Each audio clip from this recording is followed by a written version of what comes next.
Notes of Truth with Julie Carrick, here on Morning Joy, where truth matters. Yes, welcome back to Morning Joy, where truth matters. I'm your host, Keith Downey, and this morning we're talking to Julie Carrick on our Notes of Truth segments about the right music versus the wrong music. Good morning, Julie. Good morning. You know, I should have known that Debbie and Adam would have a wonderful sharing about our sweet Saint Cecilia. And I do love the way the Holy Spirit directs this, because as much as they were talking about the beauty, you know, literally transcending us, like it moves us to be in the presence of God when the music is sacred, when it's beautiful, when it's, you know, when it's intended to honor and glorify God. The soul knows its maker, right? Our soul knows its maker.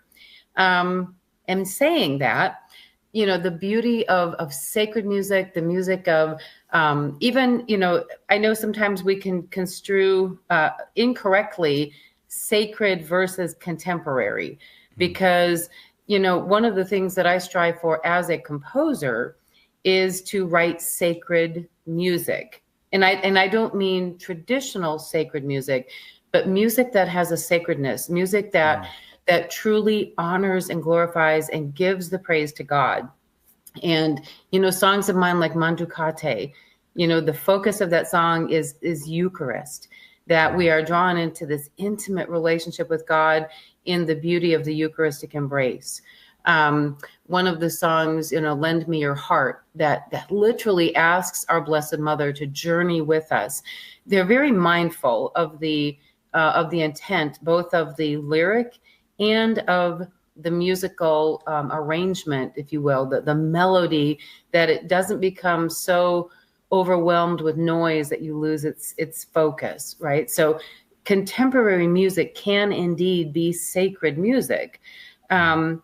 Now, I love the introduction that the right music can lead us to God, but the wrong music, and there is such a thing. And when we consider that sacred, beautiful, godly music leads us to God, what about that music that leads us a different direction? You know, there is so much noise in our world that leads us away from God and, quite frankly, to Satan. It's like for every beautiful, good, godly thing that leads us to God, such as music, there is this opposite of that. When we hear the horrible lyric, the disrupting melodies that honor and give focus to Satan, and it is rampant in our world. And sometimes it's very noticeable. I mean, sometimes because we hear those screaming lyric, we hear those, quite frankly, vulgar things that are written to shock us by some of the composers, and as they call themselves, artists. You know, these things that literally are intended to turn us towards Satan instead of toward God. It's amazing to me how that can be so blunt and vulgar and so accepted in these massive stadiums where people gather together to do that, right? It's horrible. But the one that gets me are the sneaky ones, right? And there are some that are quite sneaky in that they come across as intended to be something beautiful. The melodies are beautiful. The lyric, unless you really listen in, you realize they're very in a sneaky way doing it. That bothers me, I think, worse than the overtly satanic music. Right. And then the other thing, and it's a constant word that I try to share with like different youth leaders in churches and different, especially with our RE departments where we trust our young people to the care and direction of those who are in our churches to guide and direct our young people. And when I caution them, it is sometimes with the contemporary Christian music world. And I don't mean Catholic, but I mean broad Christian, non-denominational. So many times it can be very confusing when music becomes more of an event of concert or where we are going to be entertained versus having that deeply spiritual, giving it all to God moment. And there are a number of Christian artists who I've met over the years, being a part of the Gospel Music Association years ago, where they would ask perhaps a Catholic artist who's known to be Catholic to lead off on a concert.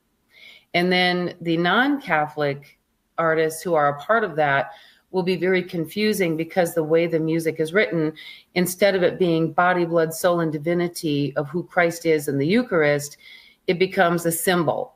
They use words like the symbol of God's love, or or it becomes telling God what to do. Like literally, this lyric that tell God what to do, and everybody's got their hands up and they're, praising away. And then they're not even realizing what they're singing is so not honoring God, but honoring self.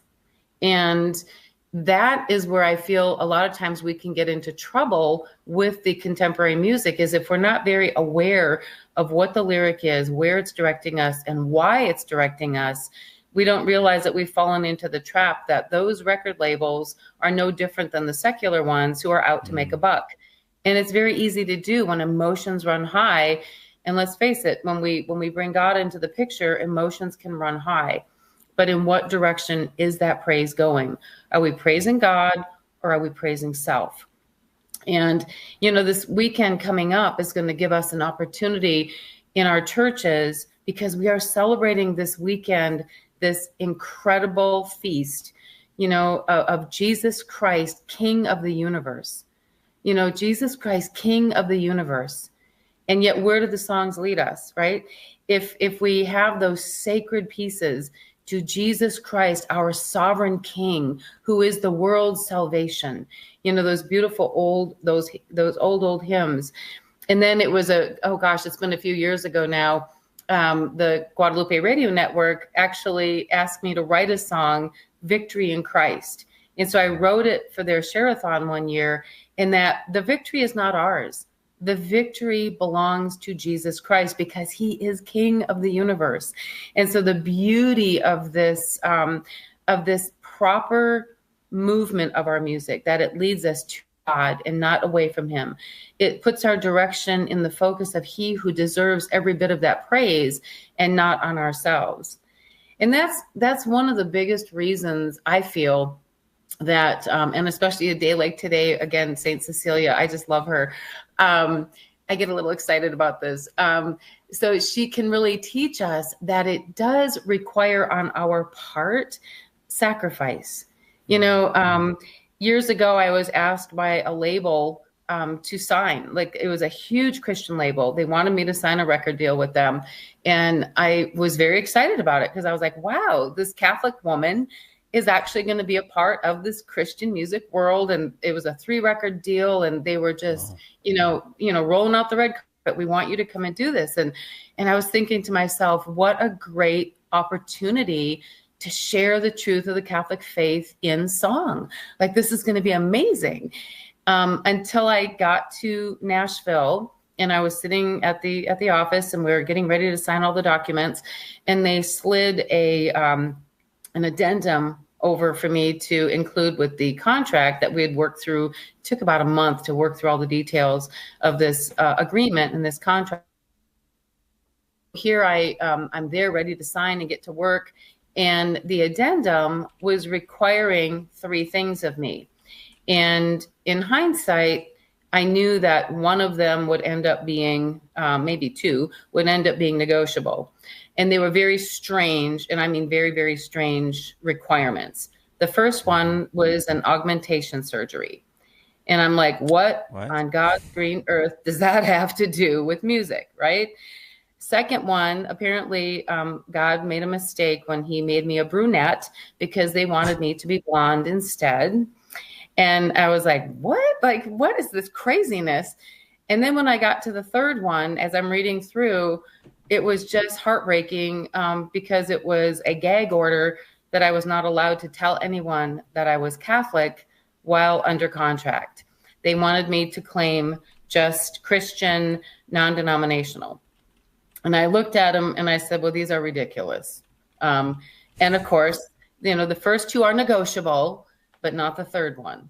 The third one was non-negotiable. And I was like, okay, so even if, and let's throw this out there, even if you weren't intelligent enough to realize that, you have 1.6 billion Catholics in the world. If you were just going to make money off of me, you've now lost 1.6 billion customers by taking away the word Catholic.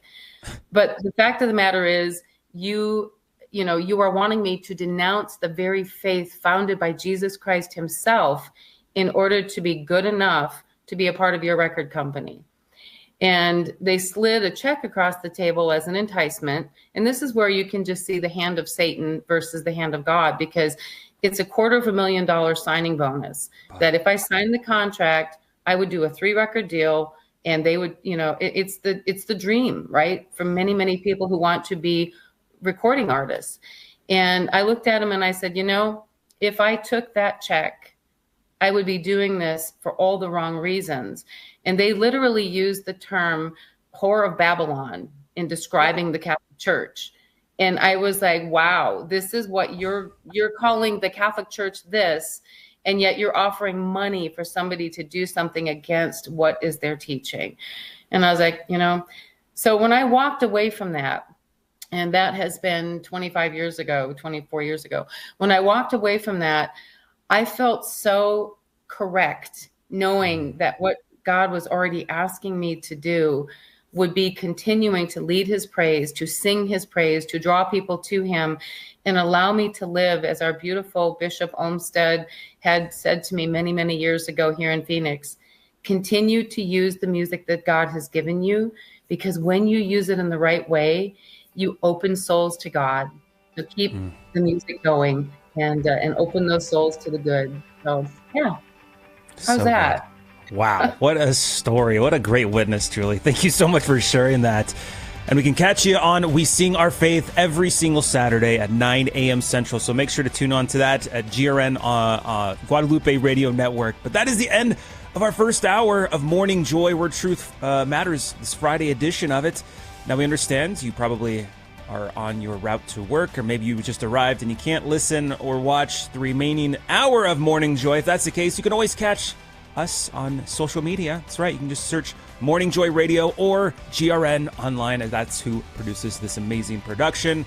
But remember, next time on Morning Joy, this time on Monday, we'll be talking with Monsignor Charles Pope, so tune in for that. But if we're parting ways now, God bless, make it a joyful weekend. But otherwise, we'll see you right after this break.